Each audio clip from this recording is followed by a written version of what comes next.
How many of you know who Caleb Bonham is? Anyone? He's a total patriot. He understands digital and social media better than really most. And more importantly, he started and grew really through his leadership a website called Campus Reform. Who's heard of Campus Reform? And that was Caleb for about a year and a half. He grew that from a pretty good website to the top campus news site. Caleb is here to talk about Hypeline.org and what we're doing on college campuses and breaking stories, and also how you can be more effective in being a reporter on your campus and eventually pursuing a career in politics and journalism. So please give a warm welcome to Caleb Bonham.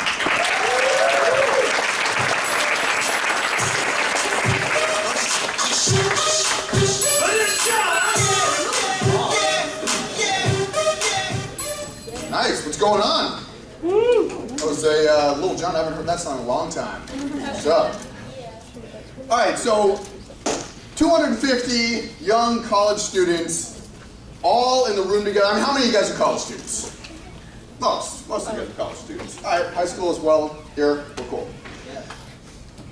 All of you guys are here for a reason, but I don't know what that reason is. I want to hear from you guys. Why are you here today? Somebody. Give me a reason why you're here. Yeah. Expand my horizons and kind of get a better understanding of the turning point, what we're doing, and how I can better grow my chapter at my school, get it big. So how to better grow your chapter at your school, to expand your horizons. Why else are you here? Network and hopefully find somebody to help me get a job. Okay. Network and help me find somebody to get a job. Career-based. Why else? Somebody else give me a reason. Let's go. I'm here to break my liberal friends. Okay. Anyone but concerned? How do you deal with that? Free trip to Florida. Free trip to Florida.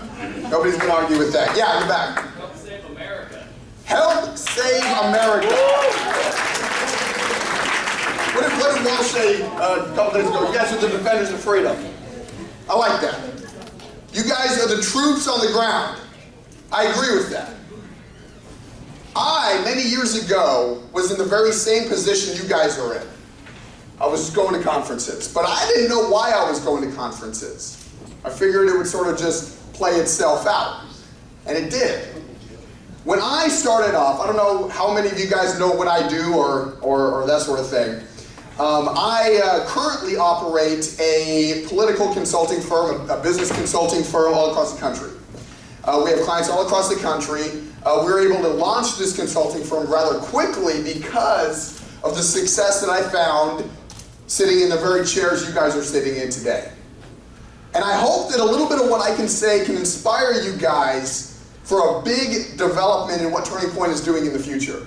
Turning Point is launching and has launched a couple of months ago, but the official big launch is coming up, and we're going to jump into the news industry. We're going to be jumping into the media industry. We're going to be trying to change politics through culture. And I'm sure many of you guys have seen the Hypeline table out there. We're going to get into that. But the bridge between when I was sitting in your chair to when I'm standing up on this stage is something that every single one of you guys can walk. If you actually get engaged, if you do something more than just go to a conference, you actually put yourself out there and do something with what you're seeing going on campus, we're going to offer you the platform to get you a job, to expand your horizons and expand your network. How I started out was I was going to all these conferences, and I was really bored with what I was doing in college, so I said, hey, what the hell?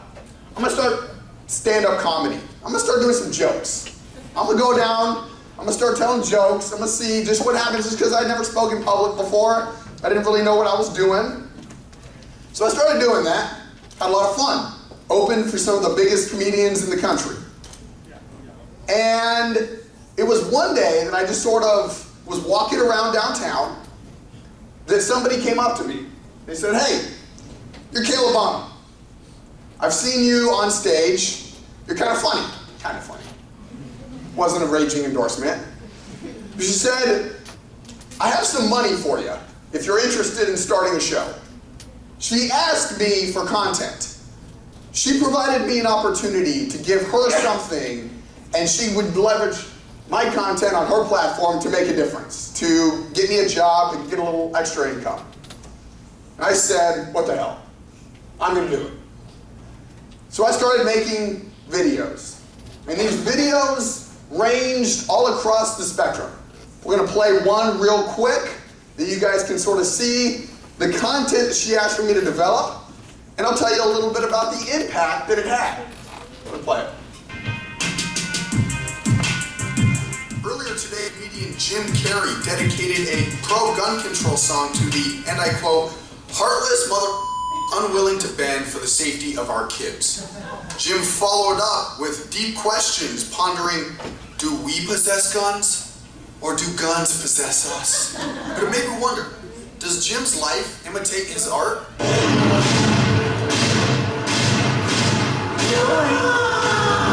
A little hypocritical, huh, Jim? Nope. I am a reasonable, sane human being. 44 Magnum, the most powerful handgun in the world. Why are you hiding the 44? Do you have something else? A Tommy gun! A Tommy gun? Well, that was some excessive violence. That's fair. I support putting down an animal. PETA is not going to like that.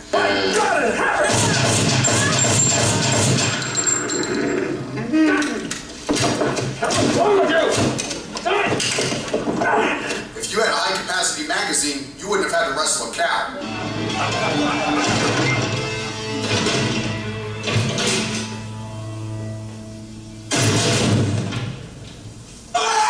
And if you had a concealed carry, Seabass would not have been all up in yo ass. Do ya? So it appears that when Jim Carrey is advocating for gun control, he's pretty much just talking out of his ass, which is something he's pretty good at.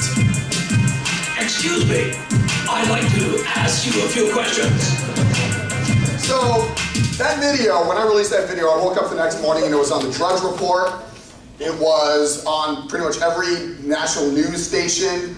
Jim Carrey, because of that video, Jim Carrey came out and he was promoting at the time Kick-Ass 2, which was that movie that he was in. I never even saw it. And he actually came out and he was like, you know what? I realized my hypocrisy. I don't believe that guns should be in movies. And then all the producers at Kick-Ass 2 were like, what the hell are you talking about? That's our movie.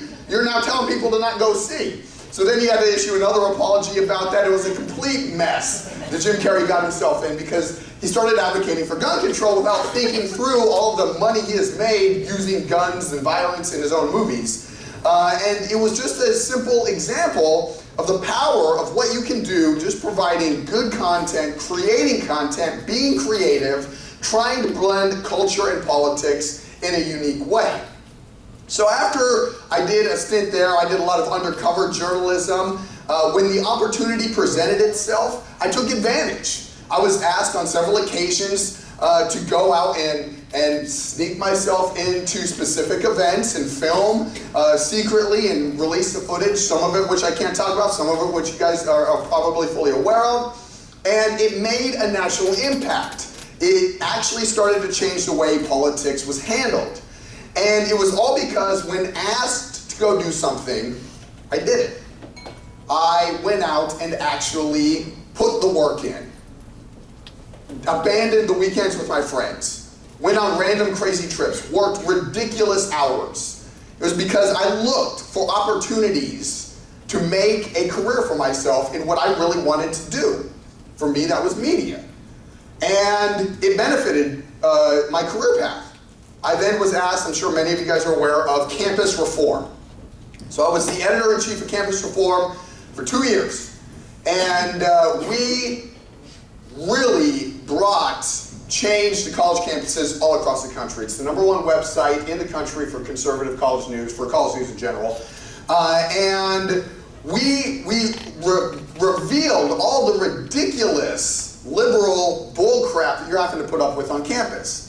And I saw the power of what can happen when student journalists start demanding that their voices be heard. Now that doesn't align with any particular ideology. It happens on both sides. When students realize the power of revealing what's going on campus if they're on the left, you start to see what you're seeing today. These safe zones popping up all across campus. You're starting to see university presidents get fired because student activists are trying to make a point that, you know, in the case of Mizzou, they were trying to turn it into a race issue, ended up costing the university president his job because he didn't act on some complaints that really had no substance or basis in truth. There was no way that he could actually go after anybody. And students said, hey, well, if you're not going to go after just anybody, we're just going to fire you, which makes no sense at all. Campus sexual assault cases on campus. There's a congressman in Colorado that started arguing that if a man is accused of sexual assault on campus, accused, he should be expelled immediately. Not found guilty, no evidence presented, he should be expelled. And when asked, well, what if there's no evidence that he actually committed the crime that you're accusing him of, he said, well, you can go find another college.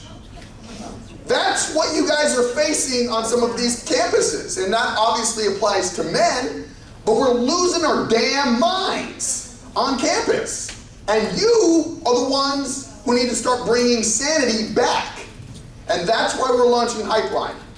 I'm going to take you through what we're looking for. You can go to video number 2. Is this 2?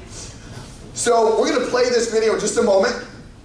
And I want you guys to see what goes on inside of a college classroom. Now, not every opportunity that you guys are going to be presented with is going to be a video. Sometimes it's going to be written. There was a situation where I woke up one morning, I'm sure many of you guys have heard of the story, I woke up one morning with a tip inside my inbox that the University of California, Irvine banned what? The American flag. So you guys all know the story. They banned the American flag. We pressed publish on that tip, and that was spread all across the country. The president of the University of California, Irvine, wrote 2 columns in the Los Angeles Times. The first column was talking about how he was so apologetic about the ban that they erected a brand new flagpole. The second one was talking about how the media was overreacting to the story. It's absolutely hilarious to watch this story go down. But it was all because somebody was paying attention to what was going on inside of their university, inside of the student government. They were going to student government meetings. Instead of going out, they were paying attention to what was going on campus. They were reading the campus newspaper every single day. They were engaged in their community, and they discovered the ridiculous nature of how the student government was reacting. Now, in reality, they banned the American flag from an inclusive space. They banned all flags from an inclusive space. The beautiful thing about their language and the legislation that was put forward is they only attacked America, about how we're colonialist and we're oppressive and blah, blah, blah. I mean, when you take a look at it, college campuses, the only flags that they're ever looking to ban are the American flag, the Stars and Stripes, or the Star of David. Those are the only flags they're ever trying to ban. And so it was a huge national story. It was one of the most shared stories in the entire country for that entire week. The number 1 story was Hillary Clinton's email discovery that she was hiding emails. So this is an opportunity. I mean, we had several Fox News hits. We were all over the place. Drudge, it was one of the biggest stories in the country. I am coming to you, much like the woman came to me and asked me for content. I am coming to you and asking you for content. I want you guys to get active. I have spoken at these sort of conferences all over the country for 2-3 years. And I've asked students to get active. And there's a very small portion of students that actually get active. James O'Keefe just stood on this stage and he said, based on his own experience, he said, there's 250 students in this classroom, or in this little conference room. 1 will probably get a job with Project Veritas. And James is right, because what James does, James is a political assassin. He is a very highly trained tactical assassin that is highly skilled. I'm not looking for that. I'm looking for 250 students that send me a tip about the ridiculous nature of what's in their books, their whatever reading materials and their syllabus. Okay? I'm looking, as is the case that Hypeline broke a couple weeks ago, when Cornell University And we're talking about all these safe zones, we're talking about all of this microaggressions, about how you can't say anything that may offend somebody because it's offensive, you know, it'll make their feelings erupt inside of them, all right? They likened the GOP to Jihad John, about to behead the middle class, all right? Hypeline broke that story, it was all over the country, okay? Hypeline broke the story about a rock at a particular university, I don't even remember what university, that was painted with ISIS. What was that? Yeah. ISIS is painting this, or you know, students were painting this rock that were saying ISIS is coming, we're already here, blah, blah, blah. Now it's probably a stupid prank, but it was still something that was taken seriously right after the Paris attacks. ISIS, or Hypeline just broke a story about a student that sent us a tip about a professor who is, I hear, far more radical than what we've discovered so far. And if somebody in here may be able to discover a little more of how this guy really behaves, there'll be a big story there because I've had a few emails from people that are listening to what this guy has to say in class. About Trump, this professor said, describe to me on the final exam, how do you describe Donald Trump? The options were things like, is he a clown? Is he a fool? Is he an idiot? Is he the Antichrist? Blah, blah, blah. Now, I am no Trump supporter. All right, but that is not a question that belongs on a final exam. And I think you all should agree. And that needs to be exposed. He took a photo of it, he sent it to Hypeline. I am not looking for one person in this room. I'm looking for 250. And if you're not getting involved, why the hell are you here? You're here to make a difference. And just when I was presented with the opportunity to make a difference, I want you to capitalize on this opportunity. If you have something going on your campus, I want you to film it like we did here. I want you to send it to Charlie. I want you to send it to your field director. I want you to send it to me. Every one of you guys should log on to Facebook. Follow me, add me as a friend, follow me on my fan page. I respond to messages on both platforms. If you follow me on Twitter, send me a direct message. You have a direct link to making a difference. I will train you. I will get you prepared to go on Fox. I will put you on CNN. We will put you into the national spotlight. We will help you launch your career. We will help you make a difference. But you have to take the action first. I can't do it for you. So here's a few examples of what you guys can look for. We'll go through them, and then I'll open it up for questions, because I want to hear from you. So, for instance, and this works with audio or video, you can play this video and take a look.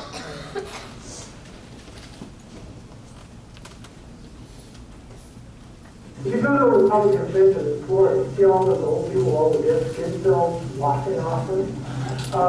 They don't want to pay taxes because they've already raised this country and gotten everything out of it they thought was good. They don't want to pay for your tuition because who are you? Well, to me, you're somebody. You can frown if you want. You look like you're frowning. Are you frowning? Yeah? Yeah? I'm a college professor. If I find out you're a closet racist, I'm coming after you. Okay? This country still is full of closet racists. What do you think is going on in South Carolina and North Carolina? Voter suppression is about getting black people not to vote. Why? Because black people tend to vote Democratic. So why would the Republicans want to do it? Well, because the Republicans are not a majority in this country anymore. They're a bunch of dead white people, or dying white people. If you're Republican, forgive me. If your parents are Republicans, forgive me. They won't, and I don't care. But Anne Romney is personally. So it is content like that. Now that can be captured via audio, where you just record it on your phone, or it can be captured via video, where you actually put it down there. And you send it to us. Don't tweet it out. Don't post it on Facebook. I've seen time to, look at what my professor said. You're going to reach 200 people doing that. Send it to us and you'll reach a couple million. So we'll go ahead and play this next video. I'll tell you the impact of this video. This guy, before you play it, this guy was actually passing out constitutions on Constitution Day when somebody approached him and said, hey, you don't have a permit to be on this campus engaging in your free speech because you're outside of the free speech zone. It's just not free speech. I don't remember a 1% clause in the Constitution where it's allowing for people the opportunity to have free speech. And on your campuses all across the country, you have free speech zones. They've been deemed unconstitutional time and time again, but 1 in 6 still have them. You're able to engage in free speech outside of free speech zones all of the time. Don't let administrators bully you into thinking that you have to get a permit to engage in free speech, unless you're on a private campus. That's completely different. If you're engaging in free speech and if you get approached, be respectful, be reasonable, and start pressing record.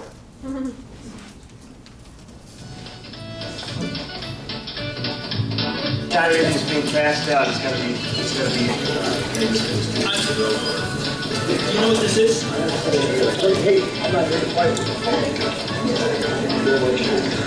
What are the rules? Why are there rules tied to my free speech? Don't I have free speech, sir?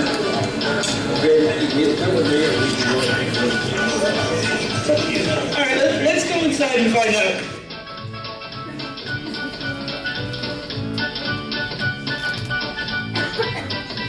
As a student on campus, passing out anything whatsoever, you have to have permission through the Student Development Office.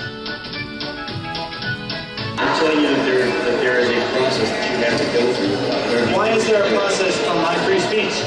Because you're a student here at the college, so you went. But it's a public school, on public ground. We can go right inside this office and they can explain it to you further, okay? Okay. I can't hand out the Constitution. You would need to be represented by a club of sorts, are you? I am not. Free speech area for anybody that's going to be on campus, which comes through my office, and they would need to fill out an application. And I would need to have a photo of your ID.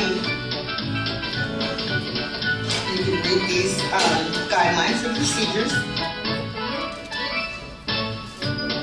No, I'm not telling you anything. I'm just sharing with you that in order to be in a free speech area, you would need to fill out this so that way I can put you in the. So I can't engage in free speech on my own with my fellow students. So how ridiculous is that? All the hurdles you have to overcome to engage in free speech on campus. Let me tell you about that story very quickly. When we released that story, the student was featured all across the country on national news networks talking about an infringement upon his free speech. Much like Moran DiMartino did, he sued the university. She sued the university. This was filmed by a guy. Much like Moran did, he sued his university, and he walked away after winning the lawsuit with $50,000. And they changed their free speech policy. This stuff happens, and it happens because people take action. So, I highly recommend you guys start taking action. Now this one is my warning to you about, I made all these little videos. So I saw this one and I saw this girl in this video. Now, this video is a stupid example of when liberal protesters are trying to invoke race into something where race really shouldn't belong. They're just pissed off. They're trying to get themselves a platform or whatever, and they start protesting like idiots. This is my warning to you that if you behave like an idiot, somebody's probably recording you, and somebody like me is probably going to make a video about you. But it also serves as a demonstration that literally you can make content out of anything. So no matter what you have, send it to us. Press record, start reporting on what's going on campus, send it to us directly, and you can make an impact. This is a hilarious video. It didn't go viral, but I thought it's like the funniest video I've ever seen. So.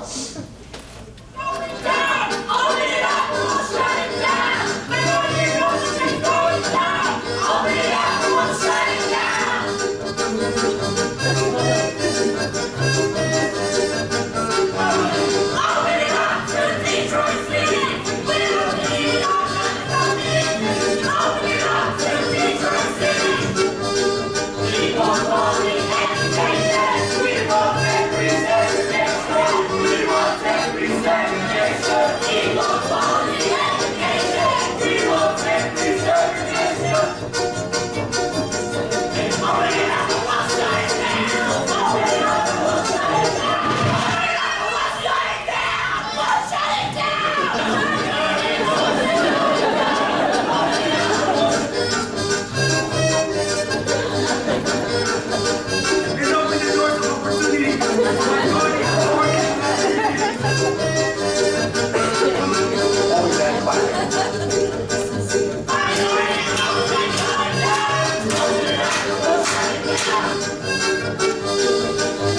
is not fair.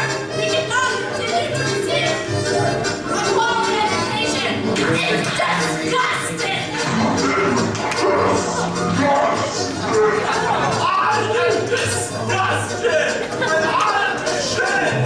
I'm ready to do something about it now! At 7 p.m. on the 4th floor of the Red Couches in the Union Building, and you know, figure out how to organize and fight with us.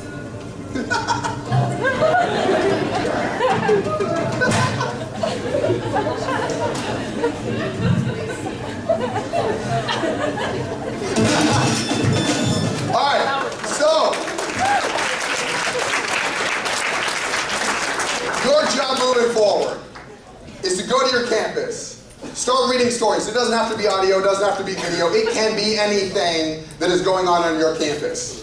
I obviously recommend that you guys start filming this stuff. There was a pin the condom on the anus event in California during the upcoming sex week in February, because when else are you gonna have sex week? All right, pin the condom on the anus. The same day that 6th graders were touring the campus. Why did nobody film this? All right? This is your job. You guys have a great opportunity. Because I took action, I became a regular on national television on a variety of different networks, CNN, Fox, all over the place, okay? I was able to launch a consulting firm because of the people I met. I was able to get up here on stage and meet great people like you guys, give speeches, get paid to do all this sort of stuff. It's a lot of fun. And it's all because I started to take action. If you guys take this seriously enough, there is honestly a endless opportunity for you guys to launch a career, to build networks, to meet your idols. Honestly, I've been able to meet and become great friends with the guys that I just felt were idols back in the day. And you have that opportunity. And I want to provide you guys the platform to make it happen. Hypeline is here. Hypeline's here to stay. There's a lot of big developments that are going to be coming. I do not have anything I'm going to say no on if it's good content. I will say no to a lot of content if it sucks. But if it is good content, I don't care if it's presidential, I don't care if it's cultural, I don't care if it's political, I don't care if it happens on your campus. Now, I just showed you the campus stuff because a lot of you guys are there, and that's your angle to the national media, is the campus content. But I don't care what you have. If you guys want to write a BuzzFeed style post, go for it. Send us content, and we will make it worth your while. And I'm going to bring Charlie back up. Thank you for having me, guys.